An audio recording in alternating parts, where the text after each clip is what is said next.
Capítulo 24. Facultades psíquicas. Pregunta. ¿Poseen los marcianos facultades psíquicas incomunes al hombre terrestre?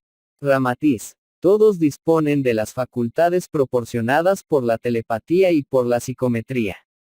Dominan y dirigen, con eficiencia, la fuerza mental, pudiendo, fácilmente, influir en las especies inferiores, favoreciéndolas en su evolución.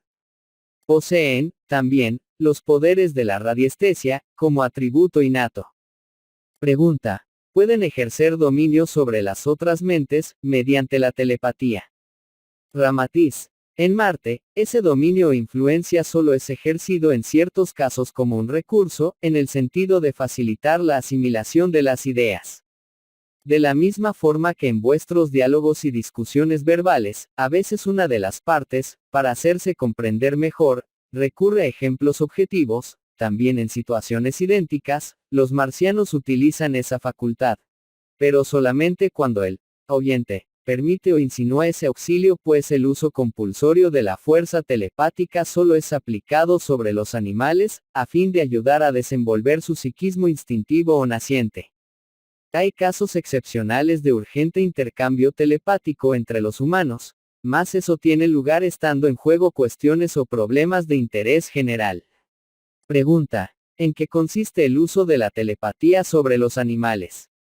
Ramatiz. En Marte, hay un espíritu director que comanda y rige el desenvolvimiento de las especies aún desprovistas del sentido psíquico consciente, pues todas las aves y otros animales participan de ciertas disposiciones emotivas de los marcianos, en las mismas condiciones de vuestros animales domésticos, que, a su modo, sienten y demuestran gratitud efusiva por la bondad y cariño que les dispensáis.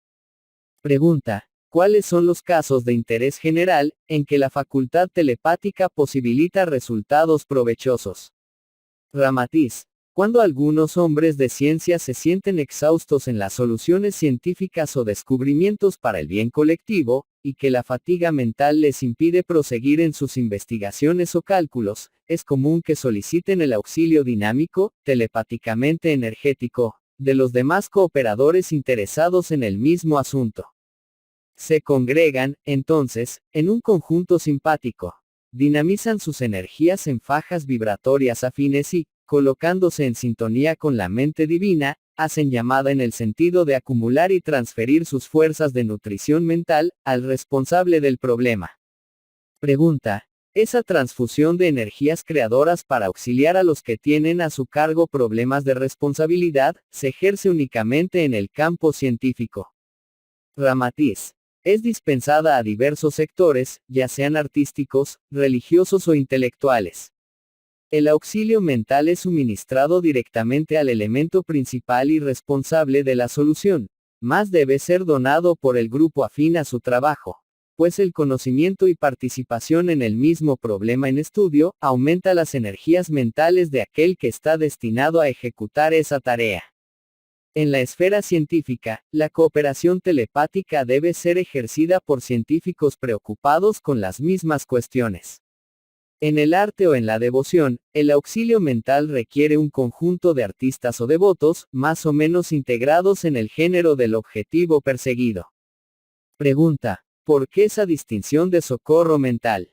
Las energías mentales, no son idénticas o energéticamente semejantes. Ramatiz. Debéis convenir en que el científico opera en un plano creador muy diferente del artista. El primero busca soluciones en las que el raciocinio es el fundamento de la solución, mientras que el segundo busca la inspiración para materializar el sonido o el color. La energía mental que va en auxilio del científico, donada por los cooperadores, es de orden más activa, dinámica y objetiva, y las vibraciones mentales cambiadas entre los artistas o los devotos, fluyen bajo disposición más extática o subjetiva. Pregunta. ¿Cuáles son los hechos o fenómenos que prueban que los marcianos son radiestesistas innatos? Ramatiz. La radiestesia es una facultad singular que, en su profundidad, puede ser clasificada o definida como un fenómeno de orden electromagnético. Entre vosotros ya están apareciendo muchos hombres que descubren mantos de agua, vetas minerales, influencias magnéticas, lugares beneficiosos para la plantación, o diagnósticos sobre enfermedades, indicando también, en este último caso, los medicamentos apropiados. Esos descubrimientos o diagnósticos son hechos mediante varillas de melocotonero o avellano, péndulos de metales o de maderas, positivos o neutros, que captan las ondas magnéticas emitidas por los objetos, mantos de agua o vetas auríferas. La superioridad de los marcianos sobre las criaturas radiestecistas de la Tierra, consiste en poder hacer un diagnóstico radiestésico, simplemente por la concentración mental o auscultación fisiomagnética, por intermedio de las puntas de los dedos, las cuales, en esos casos, son una especie de imán. Tales sensitivos captan inmediatamente el circuito cerrado entre las corrientes magnéticas que fluyen del subsuelo y su sensibilidad física. Perciben e identifican, a una distancia, las radiaciones magnéticas favorables o desfavorables, consiguiendo fijar los lugares exentos de emanaciones dañinas o los que son nocivos a la salud del cuerpo y a la tranquilidad del espíritu. Pues conviene aclarar que, aun siendo los marcianos espiritualizados, su planeta no está libre todavía de minerales tóxicos. Pregunta: ¿podría darnos más detalles respecto de la sensación que esa facultad radiestésica produce en los marcianos? Ramatiz: aun siendo considerablemente libres de la gravedad del suelo, cuando pasan sobre corrientes subterráneas deletéreas, que emiten rayos nocivos, se sienten abrasados, con retardamiento en la circulación sanguínea. Por el contrario, en contacto con fuentes radioactivas benéficas, tales como aguas terapéuticas o minerales sedativos, se sienten bien dispuestos, vitalizados y hasta eufóricos.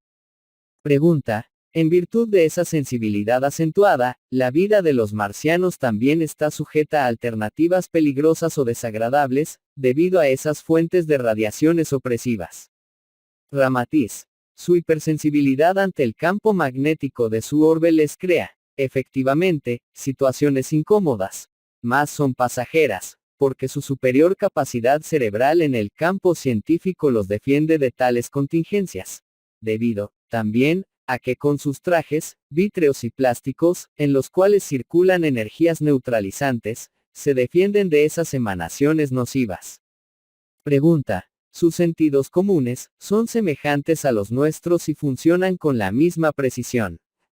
Ramatiz: aunque sean idénticos los mecanismos fisiológicos del tacto, de la visión, paladar, olfato y audición, tales sentidos son más desarrollados y son supravibrátiles a las reacciones del campo etérico y sus frecuencias. Pregunta: ¿qué más los distingue en el tacto? Ramatiz: el tacto les da, por así decir, la temperatura magnética de los objetos, de los animales y vegetales, cuyo fenómeno les deja la impresión de tacto magnético, conforme referimos en la explicación de las facultades radiestésicas. Pregunta: ¿podríamos conocer los elementos que poseen los objetos o seres que son perceptibles por esos tactos magnéticos? Ramatiz: el magnetismo o fluido vital del cuerpo humano, que por efecto de reacciones mentales puede ser dinamizado para el bien o para el mal, también existe condensado en los objetos, vegetales, frutos, flores, minerales, y, consecuentemente, en los animales, pues existe un aura radiante, magnética, imponderable a vuestros sentidos, en torno de todas las cosas del mundo material. Hay hombres sensibles, que con los ojos vendados, son capaces de reconocer la atmósfera de un matadero o el ambiente de una iglesia. En aquel, el aura está saturada de emanaciones mórbidas, repletas de angustia y de horror, propios de la matanza impiedosa de los animales. En la iglesia, local de oraciones, loores y gracias, música e incienso, impónese el magnetismo suave que emana del estado espiritual de los presentes. La existencia de ese tactismo magnético, de los marcianos, es, en realidad, la combinación de sus hipersensibilidades psíquicas con el mayor eterismo del medio planetario en que actúan. Vuestros sentidos, más groseros, y la atmósfera más densa de vuestro mundo, os impiden percibir las sensaciones delicadísimas como ocurre en el campo sensorial del hombre de Marte. Pregunta: ¿y los marcianos, en vista de la hipersensibilidad de ese tactismo magnético, Consiguen, de manera absoluta, inmunizarse de todos los ambientes deletéreos y deprimentes. Ramatiz. Como ya dijimos, ellos disponen de ciertos recursos de profilaxia magnética, que les permite mantenerse inmunes a las reacciones nocivas, tanto de los objetos, como de los ambientes que frecuentan. En vuestro mundo, ciertos iniciados utilizan hierbas olorosas, saumerios astrológicos y otros ingredientes de fuerte saturación etérica, para purificar el ambiente. Pero aunque ejercen alguna influencia benéfica, toda vez que el pensamiento y la voluntad procesan la dinamización mental necesaria, sus efectos están muy lejos de los resultados de la purificación magnética que los marcianos consiguen, pues, mediante la acción de su voluntad poderosa, son verdaderos desintegradores de malos fluidos, pudiendo crear una atmósfera de magnetismo agradable y protector o defensivo del ambiente. Pregunta: ¿cuál es la diferencia de la visión marciana, comparada con la nuestra? Ramatiz. La retina ocular es de conformación especial, y gracias a cierta movilidad cóncava o convexa de la misma, la agudeza visual, comparada con la vuestra, tiene la capacidad de un telescopio pequeño y las facultades de un microscopio modesto. Pero a pesar de esas disposiciones, no hay perturbaciones en cuanto a la desigualdad de los rayos de curvatura en los órganos refringentes del ojo, en sus diferentes secciones. En suma, no ocurren fenómenos de desequilibrios visuales, astigmatismos, etc. La visión de los marcianos funciona ya en el umbral del mundo astral, por cuyo motivo, ellos perciben, con facilidad, las auras tenues o radioactivas de los objetos, de los vegetales y de los animales. Tal manifestación es una especie de luz polarizada. Principalmente en la noche, el poder de su visión aumenta y recoge todos los matices luminosos de la luz vegetal de las flores. Pregunta: ¿cuál es la capacidad auditiva de los marcianos? Ramatiz. Gracias a la disposición anatómica del aparato auditivo, toda resonancia fue eliminada, manifestándose solamente la pureza acústica.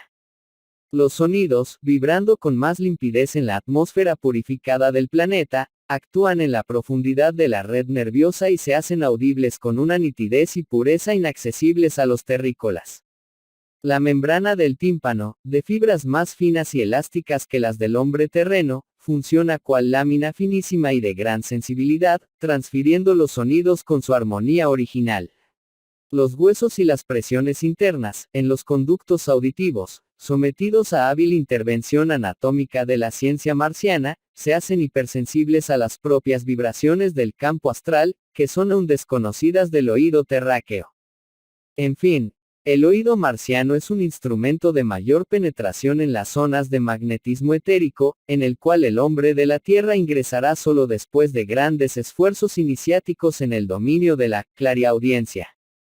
Pregunta: ¿por qué los sentidos del olfato y del paladar son más sutiles que los del hombre terrestre? Ramatiz. Conforme ya hemos referido, poseen mayor sutileza receptiva en el olfato y en el paladar, gracias a la ausencia de los perjuicios comunes de vuestra nutrición. Pues desgraciadamente, aún ignoráis las preciosidades de esos sentidos que en los marcianos actúan bajo su vibración mater. O sea, es la sensibilidad natural biológica, sin las perversiones que terminan creando un olfato y un paladar corrompidos. Pregunta: ¿podría señalarnos algunas causas de esas anormalidades? Ramatiz. Una de las principales es vuestro abuso constante de alimentos excitantes o corrosivos. Si desde la cuna, vuestra nutrición se hiciera en forma pura y natural, sin condimentos fuertes e indigestos, prefiriendo una alimentación sobria y frugal, esos sentidos vuestros serían más puros, eficientes y delicados, pero las grasas y la nicotina pervierten vuestro paladar y vuestro olfato. Las mezclas de alimentos excesivamente adobados, los bocados exóticos, las grasas animales, que causan exceso de urea, todo eso se refleja tanto en el equilibrio de la salud orgánica como en la propia sensibilidad psíquica. En el hombre terreno, el sistema nervioso del olfato y del paladar comienzan a corromperse y arruinarse en su juventud, debido a esa alimentación inadecuada y al uso del tabaco y del alcohol. Pregunta: ¿cómo podríamos aquilatar esa facultad psicómetra que los marcianos también poseen? Ramatiz. Todos la poseen, más o menos acentuada, variando en relación a la sensibilidad psíquica que traen de otras existencias. La clarividencia psicométrica es una facultad conseguida a través de los sentidos hiperfísicos. Como los marcianos son espíritus en un estado evolutivo constante, se les hace fácil disciplinar o dinamizar sus facultades psíquicas. Pregunta: ¿cómo se forma esa facultad dinámica de psicometría? Ramatiz. No os podemos dar explicaciones educativas sobre el desenvolvimiento de la psicometría, pero podréis encontrarlas fácilmente en la literatura de vuestro mundo. Aclaramos, no obstante, que alrededor de cada objeto, animal, planta y del propio hombre, existe un aura, invisible y receptiva, que capta, registra o fotografía en su contextura etérica, todas las imágenes o vibraciones que se relacionan con esas cosas. En invisible, tela etérica, que circunda e interpenetra todos los objetos o cuerpos del mundo material, se graba el acontecimiento más ínfimo que se sucede en torno suyo. La psicometría consiste en hacer la lectura del aura de los seres y de las cosas, por intermedio de personas dotadas de especial sensibilidad. En Marte, es fenómeno común, porque los marcianos son, en general, hipersensitivos. Como analogía, podemos decir que así como grabáis las vibraciones sonoras en la cera de la palmera, carnauba, el éter cósmico graba o registra todos los hechos circundantes. La más sutil vibración de un gesto o de un pensamiento, tanto la caída de una hoja seca, como la violencia de un huracán, permanecen eternamente fijados en la composición delicada del éter, en un tipo de faja vibratoria que podéis denominar como campo reflector. Sonidos, olores, imágenes y demás frecuencias vibratorias son fenómenos que, en lo futuro, cuando vuestra ciencia esté al unísono con la fe que remueve las montañas, podrán ser captados a través de aparatos indescriptibles a vuestros recursos actuales. Los marcianos ya consiguen captar las ondas sonoras registradas en el éter, tornándolas audibles y proporcionando fascinante estudio y diversión a la población, que así disfruta la grata alegría de oír cánticos, ruidos, melodías y multiplicidad de sonidos que en el éter marcan la evolución de su orbe. No obstante, solo el psicómetra consigue hacer la lectura de las imágenes, pues la ciencia objetiva aún no cuenta con recursos para hacer esa captación visual y hacerla accesible a todos. De ahí la necesidad de que el historiador marciano sea un psicómetra, a fin de que el relato histórico no sea adulterado o distanciado de la realidad de los acontecimientos sucedidos. Pregunta: ¿cómo ejerce el historiador su visión psicométrica?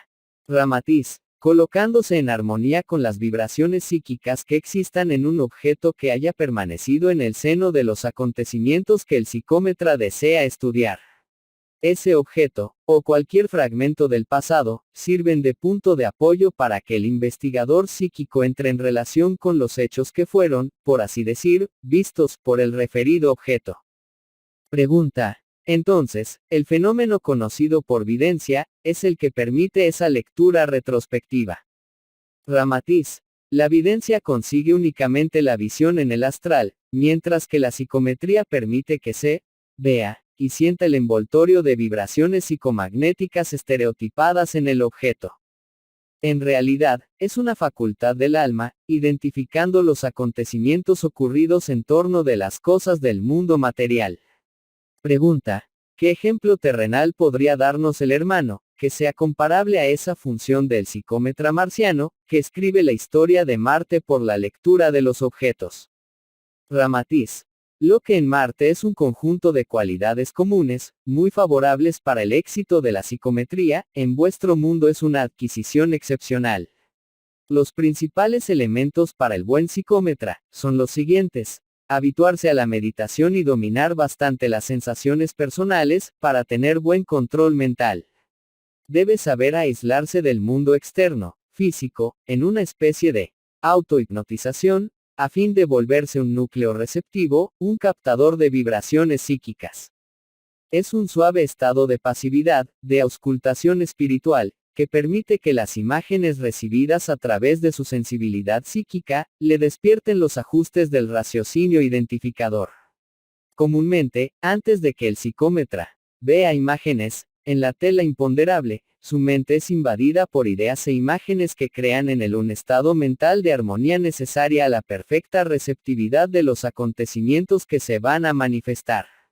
En ciertos casos, es una especie de voz interior que parece enunciar con anterioridad los detalles más importantes de los hechos que serán proyectados o revelados por el objeto que se analiza. En el planeta Marte, el historiador, que es un eximio psicómetra, puede exponer con riqueza de detalles los más antiguos acontecimientos que se sucedieron en torno de un simple guijarro. El médico, pedagogo psicómetra, al observar el aura de las criaturas, consigue identificar las situaciones que ocurrieron en muchas de sus vidas anteriores. Pregunta. Para nuestro mejor entendimiento de las facultades psíquicas que los marcianos manejan comúnmente, ¿cómo se procesa esa recepción psicométrica? Ramatiz. Si investigáis cuidadosamente, en la llamada literatura ocultista, encontraréis bastantes comprobaciones de hechos verídicos aclarados por la psicometría.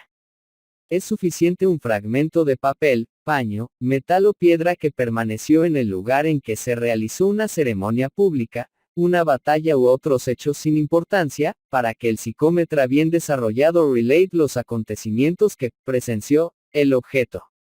La frase evangélica que dice, no cae un cabello de vuestra cabeza, que Dios no lo sepa, resguarda una gran verdad.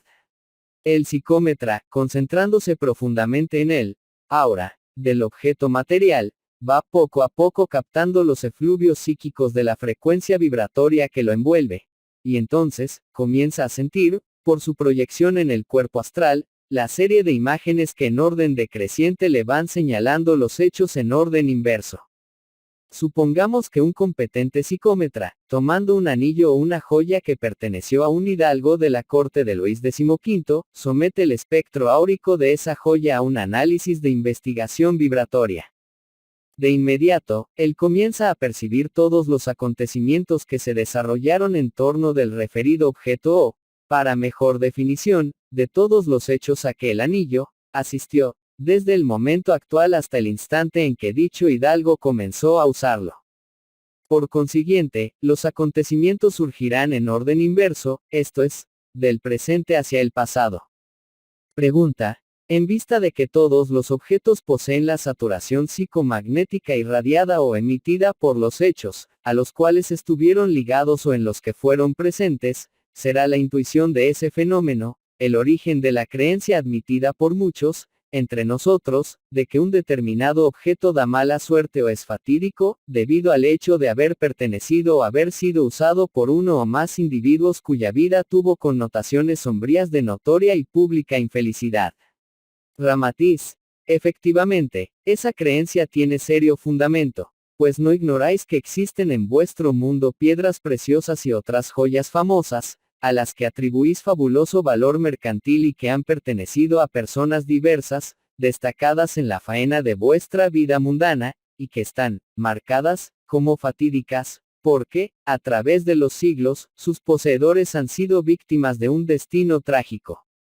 No obstante, en tales casos, no debe llegarse a la conclusión de que un objeto, en relación a sus nuevos poseedores, pueda ejercer su influencia benéfica o maligna contra todos, indistintamente, pues es sabido que un alma virtuosa o espiritualizada, aunque esté cercada de almas u objetos cuyos fluidos deletéreos emitan vibraciones de odio, maldad, vicio u otra acción envilecedora, en nada será afectada, ni sufrirá daño alguno. Pregunta. No obstante, parece evidente que, en ciertos casos, el uso de objetos que ya pertenecieron a otros, pudiera ser nocivo o peligroso a sus nuevos poseedores. No es cierto. Ramatiz. Si el objeto está abrasado, o saturado de fluidos maléficos, y su nuevo poseedor vibra en consonancia, él sentirá perturbación en sus sentimientos afines, debido a que la armonía psicomagnética tiende a cerrar en circuito las dos fajas vibratorias. El fenómeno obedece a la ley cósmica que establece, los semejantes se atraen y tienden a la fusión en unidad. En lo futuro, cuando vuestra ciencia haya adquirido conocimientos profundos sobre la poderosa influencia de esas reacciones imponderables sobre la materia inerte y sobre el cuerpo humano, los cuidados de vuestros departamentos de profilaxis sanitaria no serán confinados solamente a la defensa de la salud física, sino que atenderán también a la salud psíquica del pueblo. En ese caso, no existirá más ese comercio de casas vendedoras de ropas usadas, pues su lavado, por muy esterilizante que sea, jamás conseguirá expurgarlas del sudor mental, de que las mismas estén impregnadas. Y que tanto puede ser el de la ropa que ya envolvió y absorbió la saturación psíquica de un hombre de bien, como la del magnetismo tóxico de un sicario y profesional de crímenes horrendos. Pregunta. ¿La facultad de psicometría es rarísima, o los marcianos la poseen comúnmente? Ramatiz. Es una facultad innata, como lo es la radiestesia, que permite la captación de las ondas electromagnéticas del medio ambiente. Pero el psicómetra oficial o especializado es producto de ejercicio riguroso en la disciplina de la voluntad, y también de tendencia a objetivos sanos, de auxilio cristiano. El psicómetra debe ser un científico de alma muy cristianizada. Los marcianos, en general, tienen conocimientos psicométricos sobre sus cursos de humanidades. Así como en la Tierra algunos estudiantes estudian geografía, sin especializarse en el futuro como geógrafos, también innumerables marcianos estudian la psicometría, sin que por eso se hagan psicómetras. Conocen normalmente las leyes, los procesos, y hacen comprobaciones iniciáticas de esa ciencia aún incomún para vosotros, más solamente los que se dedicarán a la psicometría son los que hacen un curso riguroso y disciplinado. Pregunta. ¿Cuál es la facultad que exige mayores preocupaciones en el plano del psiquismo? Ramatiz. Es la clarividencia, o sea, ipsis literis, ver claramente. Toda criatura es sometida a un riguroso examen por parte de los médicos clarividentes, que procuran verificar la potencialidad y los desenvolvimientos de los centros de fuerzas, localizados en el cuerpo etérico, comúnmente conocidos, en la literatura oriental, como chakras. De acuerdo con la disposición con que se presenta a la clarividencia médica la fisiología de esos centros de fuerzas, estudiase la posibilidad de un desenvolvimiento aparte, y, en casos excepcionales, el desarrollo, rítmico y ascensional, del conjunto de los chakras. Ese desenvolvimiento es conocido en vuestro mundo, en ciertas labores iniciáticas. Pregunta. ¿Podría darnos nociones más detalladas de esos centros de fuerzas o chakras? Ramatiz. Chakras, en el lenguaje sánscrito, es palabra que significa un disco giratorio, como una rueda, algo parecido a la forma de un platillo. Esos centros de fuerzas están situados en la superficie del cuerpo etérico, más o menos a 6 milímetros encima del campo físico. A través de esos centros o chakras, se irradian las energías que alimentan y sirven al metabolismo del llamado duplo etérico. Para los ojos clarividentes, cuando los chakras están bien desarrollados, se asemejan a verdaderos soles pequeños, que refulgen en movimientos rutilantes, pudiendo alcanzar dimensiones de 5 a 15 centímetros de diámetro. Cada uno de esos centros de fuerzas etéricas tiene una función, unido a un ángulo del organismo humano, debidamente comandados y controlados por el centro de fuerzas coronario, que es el admirable regente de ese organismo etérico. Pregunta. ¿Cuáles son las funciones principales de esos centros de fuerzas? Ramatiz. Fundamentalmente, deben absorber las energías vitales en el cuerpo etérico, y de este hacia el cuerpo físico. Enseguida, cúmpleles conducir hasta la conciencia física, las cualidades propias de la acción astral correspondiente. Cuando es insuficiente el desenvolvimiento de esos chakras, el espíritu, ya sea en sueños o en desdoblamientos parciales, no consigue transmitir a la memoria cerebral, las visiones y los acontecimientos a que asiste comúnmente en el mundo astral. La lentitud con que funcionan los chakras, en las criaturas sin desarrollo psíquico superior, ensombrece u ofusca la claridad de las imágenes percibidas. Las vibraciones letárgicas del cerebro no consiguen asimilar las frecuencias rapidísimas de los sucesos astrales. Mientras que en aquellos que siguen sana alimentación vegetariana y apropiada, combinada al ejercicio disciplinado para el control psicofísico, y unido a una voluntad serena y evangélica, los chakras, se tornan animados de movimientos remolinantes, emitiendo deslumbrantes fulguraciones a su alrededor. En ese caso, cuando el alma retorna al cuerpo material, la perfecta vibración de los chakras, que deben fijar los acontecimientos en el cerebro físico, se procesa en absoluta armonía con el mismo tenor de las vibraciones astrales, que están en la memoria del alma. Se asemeja a una proyección cinematográfica, que se hace directamente en la tela de la memoria cerebral, mientras que en el caso de los chakras letárgicos, la proyección es interceptada por un biombo de vibraciones densas. Pregunta: por ventura, esas personas que se recuerdan claramente de otras vidas, de los sueños lúcidos, y también de visiones a distancia, son portadoras de esos chakras bien desarrollados? Ramatiz: hay casos en que apenas el perfecto desenvolvimiento de un solo chakra favorece esas manifestaciones conscientes en el campo astral. En general, es la criatura que ya desenvolvió en otras existencias ese conjunto de discos luminosos del cuerpo etérico, los que entonces funcionan a manera de conductores transparentes de memoria astral. En caso de que esos centros de fuerzas estén completamente desarrollados, el cerebro físico debe recordar integralmente lo ocurrido en el mundo astral. Pregunta: el desarrollo de los chakras, a través de la voluntad enérgica, régimen alimenticio o ejercicios específicos, exige absoluta conducta evangélica. Ramatiz: no existe esa condición, pues innumerables seres que disfrutaron de facultades supranormales, en vuestro mundo, pecaban profundamente en cuanto a su actuación moral. Poseían los centros de fuerzas eterices, grandemente desarrollados y usufructuaban poderes excepcionales, mas, en cuanto a la conducta, eran absolutamente desordenados. Pregunta: ¿puede citar un ejemplo objetivo? Ramatiz: citaremos al famoso monje Rasputín, de la época imperial rusa. Numerosos magos y hechiceros del pasado, que aún proyectan sus sombras a través de las leyendas, también pudieron superexcitar los centros de fuerzas etéricas, conservando la memoria conciencial en el mundo físico, aun después de sus realizaciones nefastas en el mundo etéreo astral. Pregunta: ¿puede citar una figura histórica, con esa facultad desarrollada, y cuya vida haya sido virtuosa?